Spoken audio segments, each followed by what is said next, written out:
Em nome do Pai, do Filho e do Espírito Santo. Que Jesus Cristo esteja à nossa frente, na nossa retaguarda, à nossa direita e à nossa esquerda. Que o sangue de Jesus me cubra e cubra minha família.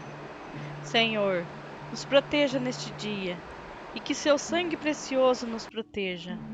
Que seu poder esteja conosco em todos os momentos. Senhor, abençoe todos aqueles que estão vendo esse vídeo. Senhor, abençoe a família de cada um, que todos aqueles que tiverem inveja se afastem. Eu te peço neste dia, Senhor Jesus. Não sei o que você está passando neste momento, mas confia no Senhor, pois todo aquele que pedir a Deus em nome de Jesus, Ele sempre atenderá. Pai nosso que estais no céu, santificado seja o vosso nome. Venha a nós o vosso reino, seja feita a vossa vontade, assim na terra como no céu. O pão nosso de cada dia nos dai hoje. Perdoai as nossas ofensas, assim como nós perdoamos a quem nos tem ofendido. Não nos deixeis cair em tentação, mas livrai-nos do mal. Amém. Hoje vamos conhecer a história de São Jorge. São Jorge, cavalheiro corajoso, intrépido e vencedor. São Jorge nasceu em 275 na antiga região chamada Capadócia. Hoje, esta região é parte da Turquia. Seu pai era militar e faleceu numa batalha. Após a morte do pai, Jorge e sua mãe, Lida, mudaram-se para a Terra Santa. Lida era originária da Palestina e possuía instrução e muitos bens. Ela conseguiu dar ao filho uma educação esmerada.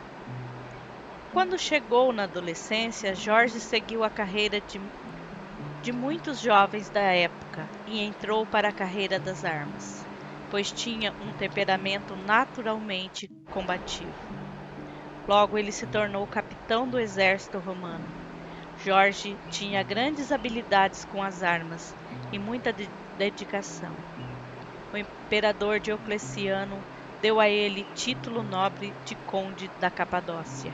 Assim, com apenas 23 anos, Jorge passou a morar na alta corte de Nicomédia. Nesse tempo, ele exerceu o cargo de tribuno militar. Conversão e morte de São Jorge.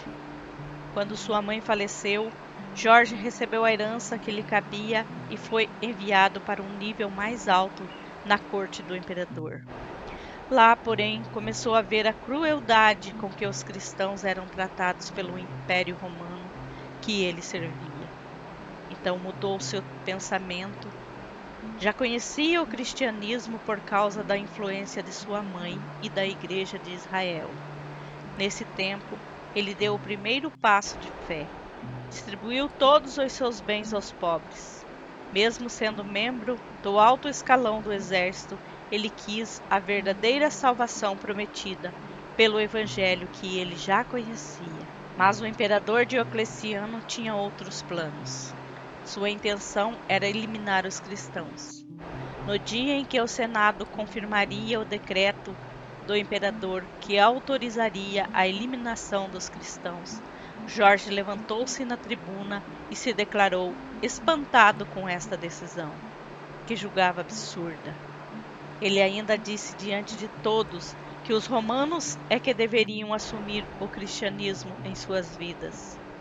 Todos ficaram muito surpresos quando ouviram palavras como estas, vinda da boca de um membro da Suprema Corte Romana. Questionado por um cônsul sobre o porquê dessas palavras, Jorge respondeu-lhe que estava dizendo aquilo porque acreditava na verdade, e por ser esta a verdade, a defenderia a todo custo. O que é a verdade? Perguntou o cônsul. Jorge respondeu: a verdade é meu Senhor Jesus Cristo, a quem vos perseguis. E eu sou servo de meu Redentor Jesus Cristo, e nele, confiando-me, pus no meio de vós para dar testemunho da verdade. O imperador ficou furioso ao ver o cristianismo infiltrado no império. Tentou obrigá-lo a desistir da fé cristã. Então, enviou a sessões de tortura violentas e terríveis. Depois de cada tortura, Jorge era levado de volta ao imperador. Este lhe perguntava se depois da tortura abandonaria a fé cristã. Jorge, porém, reafirmava sua fé, cada vez com mais coragem. Muitos romanos, ao presenciarem esses fatos, tomaram as dores de Jorge.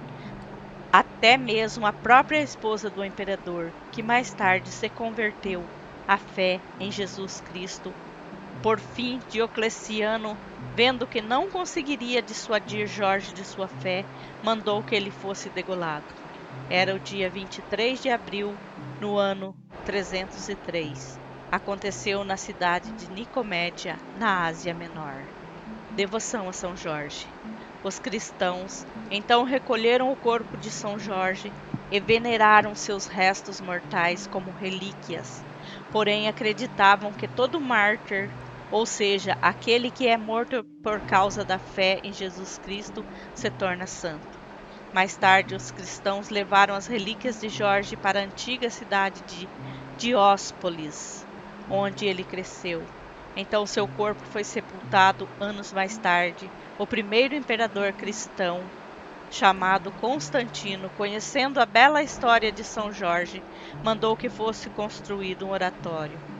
Sua intenção era que a devoção a São Jorge se espalhasse por todo o império. Por volta do século V, já tinham 5 igrejas dedicadas a São Jorge na capital do império no Oriente, chamada Constantinopla. No vizinho país do Egito foram construídas 4 igrejas a mais e 40 conventos dedicados a São Jorge. São Jorge passou a ser venerado como sendo um dos maiores santos da Igreja Católica. Em várias regiões, como na Armênia, em Bizâncio e no Estreito de Bósforo, na Grécia. São Jorge e o Dragão. Segundo uma lenda, São Jorge fez acampamento com sua legião romana numa região próxima a Salone, Líbia, no norte da África, onde diziam haver um enorme dragão com asas. O animal devorava pessoas da cidade como cordeirinhos. Diziam que o hálito da criatura era tão venenoso que qualquer um que se aproximasse poderia morrer por envenenamento. Com o objetivo de manter a besta longe da cidade, eles ofereciam ovelhas como alimento. Ao acabarem as ovelhas, começaram a oferecer crianças. A escolhida para o sacrifício foi a filha do rei de 14 anos, Sabra. A menina foi em direção ao seu cruel destino e deixou a muralha da cidade. Ficou ali à espera da criatura. São Jorge, ao ficar sabendo da história, decidiu pôr fim a tudo isso. Montou seu cavalo branco e partiu para a batalha. Porém, exigiu que o rei desse sua palavra, que se trouxesse sua filha de volta, o rei e todo o reino se converteria ao cristianismo. O rei aceitou e deu sua palavra. Jorge então partiu para a luta com o tal dragão. Depois de muita luta e oração, Jorge acertou a cabeça do dragão com sua poderosa espada, que era chamada de Ascalon. São Jorge cravou sua espada debaixo da asa do dragão, num local que tinha escamas. Assim o dragão foi ferido mortalmente e caiu sem vida. São Jorge amarrou a fera e a levou arrastada até a cidade, levando consigo a princesa. São Jorge, sendo observado pela multidão, cortou a cabeça do dragão. Isso fez com que todas as pessoas da cidade se tornassem cristãs. Simbolismo. O dragão simboliza a idolatria, que mata inocentes e causa destruição.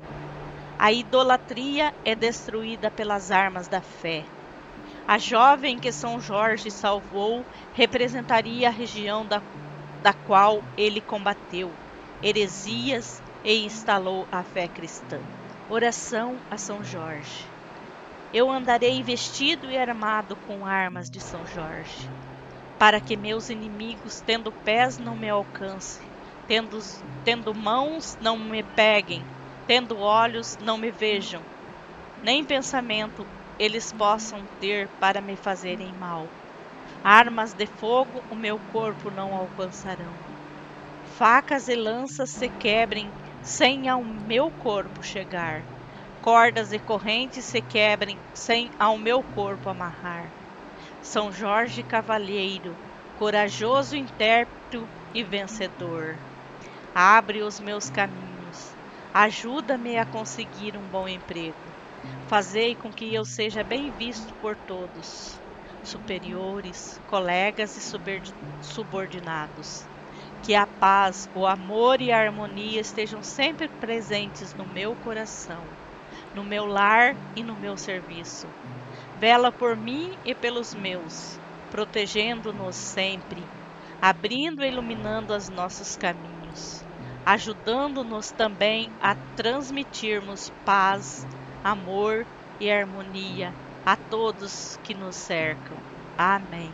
Esta foi a lindíssima história de São Jorge.